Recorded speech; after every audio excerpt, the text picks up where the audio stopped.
அட்சய பாத்திரம் அல்ல அல்ல குறையாமல் கொடுத்துக்கிட்டே இருக்கும்.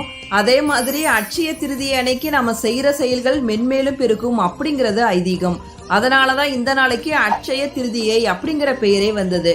அக்ஷய திருதியை அப்படிங்கிறது தானம் செய்வதற்கான நாள். ஆனா அது இன்னைக்கு எப்படி மாறிடுச்சுன்னா தங்கம் வாங்கி வீட்டுல சேர்த்து வைக்கிற நாளா மாறிடுச்சு. அக்ஷய திருதி அன்னைக்கு தங்கம் வாங்கிட்டு வந்து வீட்டுல வச்சோம்னா அது பல மடங்கா பெருகும் அப்படிங்கறதா மக்களோட நம்பிக்கையா இருக்கு. ஆனா அது முற்றிலும் தவறானது. அக்ஷய திருதி அன்னைக்கு ஒரு கிராம்லயாவது தங்கமோ வெள்ளியோ வாங்கி இல்லாத ஏழை மக்களுக்கு கொடுத்தீங்கன்னா அது உங்களுக்கு பல மடங்கா பெருகும் அப்படிங்கறதா உண்மை. அதை விட்டுட்டு நம்ம தங்கத்தை வாங்கிட்டு வந்து வீட்டுல வச்சு பூட்டோம்னா அது பல மடங்காலாம் பெருகாது. அக்ஷய திருதியை அப்படிங்கிறது தானம் செய்வதற்கான நாள்.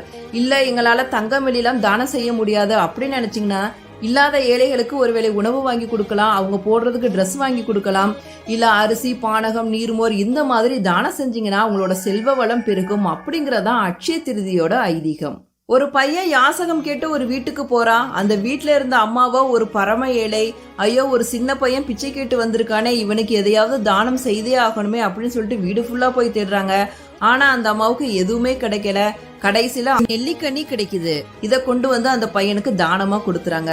இதை பார்த்த ஆதிசங்கரர் கொடுப்பதற்கு எதுவுமே இல்லாத நிலையிலும் தானம் கொடுக்கணுமே அப்படின்னு நினைத்து அந்த அம்மாவோட கருணை நினைத்து மகாலட்சுமியை வேண்டி கனகதாரா ஸ்தோத்திரத்தை பாடுறாரு. அப்போ அந்த வீட்டு மேல தங்க நெல்லிக்கனி மலையா பொழியுது. இது நடந்தது ஒரு அக்ஷய திருதி அன்னைக்கு தான்.